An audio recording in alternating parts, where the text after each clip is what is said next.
Hello नमस्कार, मैं आस्था कंडे आपका स्वागत करती हूँ अपने यूट्यूब चैनल आस्था कंडे एस्ट्रोलॉजी में। इस वीडियो को स्टार्ट करने से पहले मैं आपको बताना चाहूँगी कि अगर आपको मेरे वीडियोस अच्छे लगते हैं तो लाइक करें, सब्सक्राइब करें, जितना ज़्यादा शेयर कर सकते हैं अपने फ्रेंड्स में, फैमिली में, रिलेटिव्स में उतनी ज़्यादा शेयर करें। नोटिफिकेशन जरूर ऑन करके रखें, क्योंकि अगर आप मेरे चैनल का नोटिफिकेशन ऑन करके रखते हैं तो मैं रोज़ शाम को 5 से 6 बजे अपने वीडियोज़ अपलोड करती हूँ, तो आपको मेरे वीडियोज़ का नोटिफिकेशन आना स्टार्ट हो जाएगा। तो चलिए हम स्टार्ट करते हैं। आप सबको पता है कि कल मकर संक्रांति है, कल 14 तारीख, और ये मकर संक्रांति मंगलवार को पड़ रही है, तो जो बहुत ही शुभ दिन पड़ रही है। हिंदू धर्म के अनुसार मकर संक्रांति का बहुत महत्व बताया गया है। इस दिन अगर आप कोई भी पूजा पाठ हवन दान करते हैं तो इसका आपको अनंत गुना फल मिलता है। तो इस दिन आपको दान जरूर करना चाहिए, संकल्प जरूर लेना चाहिए। और इस वीडियो में मैं आपको महादान 14 दीपक का महादान बताने जा रही हूँ कि कैसे आप 14 दीपकों का महादान कर सकते हैं, आप कैसे संकल्प ले सकते हैं, और ये दान आपको कहाँ कैसे करना है मैं पूरा विधि विधान बताने जा रही हूँ। और इस दिन अगर आप ये दान करते हैं तो आपको बहुत ही शुभ फल की प्राप्ति होती है। तो चलिए हम स्टार्ट करते हैं।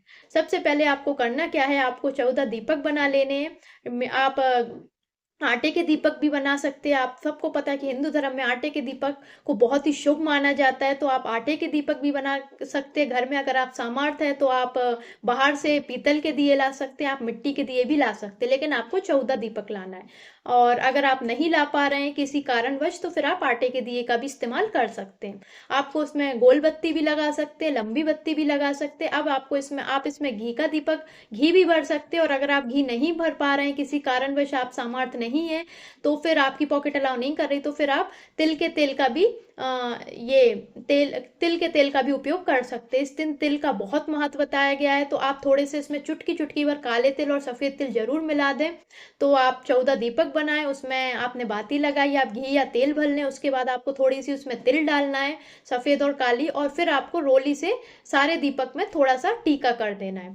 अब आपको संकल्प जरूर लेना है। मैं हमेशा बताती हूँ, आप कोई भी पूजा पाठ दान करने जाओ तो आपको संकल्प जरूर लेना चाहिए। तो आप थोड़ा सा हाथ में जल ले लें, और ऐसे मैंने इस मुद्रा में आप जल ले लें, तो 1 रुपए का सिक्का ले लें, फूल ले लें, और ये आपका जो लेफ्ट हैंड इसके नीचे रखें, और आप फिर दीपक को सामने रख के बोलें कि मेरा नाम आस्था कंडे, पिता का नाम आलो कंडे, स्थान सागर, गोत्र कश्यप, और मैं आज मकर संक्रांति के दिन संकल्प ले रही हूँ कि मैं ये 14 दीपक का दान करने जा रही हूँ, कि हे गणपति जी आप अपनी कृपा मेरे ऊपर बरसाओ, और मैं चाहती हूँ कि मेरा पूरा साल बहुत अच्छा निकले और इसका मुझे अनंत गुना फल प्राप्त हो। और फिर आपको ये जल छोड़ देना है। उसके बाद आपको फिर से थोड़ा सा जल लेना और बोलना है विष्णु विष्णु विष्णु, और फिर आपको ये जल पूरा छोड़ देना। और फिर आपको थोड़ा सा गंगा जल लेके इन जो दीपक है उसमें थोड़ा सा छींटे मार देने, ठीक है। फिर आपको क्या करना है, आपको इन दीपक को प्रज्वलित कर देना है। अब मैं आपको बता देती हूँ कि आपको ये दीपक कहाँ रखने हैं। तो सबसे पहले हम घर से स्टार्ट करेंगे। हाँ, मैं आपको एक और चीज बता दूं कि हम कोई भी दान करते हैं तो हमें दक्षिणा जरूर रखनी चाहिए। तो आप इसमें 11 रुपए की दक्षिणा रख लें, और फिर ये दक्षिणा आप जब मंदिर जाएंगे तो आप मंदिर में ये दक्षिणा दे सकते हैं, या फिर गौशाला में भी दे सकते हैं। तो आप थोड़ा 11 रुपए की दक्षिणा भी अलग से निकाल के रखें। अब आपने ये दीपक प्रज्वलित कर लिया, आपने संकल्प ले लिया। अब आपको पहला दीपक रखना है अपने घर के मंदिर में, ठाकुर जी के सामने। आप सबसे पहला दीपक अपने घर के मंदिर में रखेंगे। दूसरा दीपक आप रखेंगे अपने मुख्य द्वार पे, दरवाजे पे, आप दोनों कोनों पे दूसरा और तीसरा दीपक रखें, तो ऐसे आपके 3 दीपक हो जाते हैं। चौथा दीपक आप रखेंगे तुलसी जी पे। पांचवा दीपक आप रखेंगे अपने किचन में।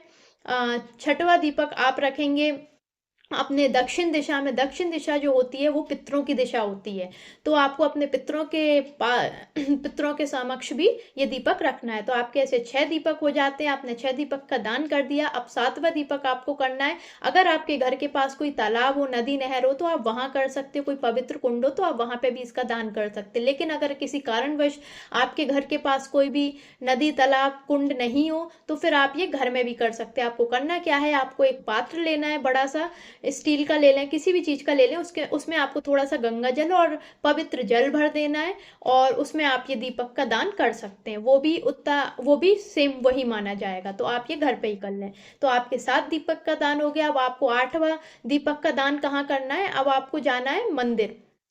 आपको मंदिर जाना है, आपको शिवालय पे ये दान करना है। उसके बाद आप मंदिर में ही देख लें, आपको ये पेड़ मिल जाएंगे। आपको जो 9वां दान है दीपक का, आपको वो पीपल के पेड़ पे करना है। फिर 10वां आपको वट के वृक्ष पे करना है। 11वां आपको जो केले का पेड़ होता है उस पे करना है। 12वां आपको शमी के पेड़ पे करना है। और फिर ये 13वां आपको आंवले के पेड़ पे करना है। ये आपको आराम से मिल जाएंगे मंदिर के आसपास, या आपके अगर घर के आसपास हो तो आप वहां पे भी ये दीपक का दान कर सकते हो।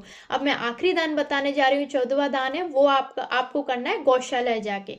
अगर आपके घर के पास गौशाला नहीं है तो आप अपने घर पे भी ये कर सकते हैं। अगर आपके पास घर पे कामधेनु गाय है या फिर आपके पास कोई फोटो है गाय की, तो आप उसके सामने भी रख सकते हैं। और अगर गौशाला है तो बेस्ट है कि आप ये गौशाला में करें। और जो दक्षिणा है मैंने अपन ने जो रखी थी, मैंने आपको बताई थी, तो वो आप या तो मंदिर की पेटी में डाल सकते हैं या फिर आप गौशाला में भी दे सकते हैं।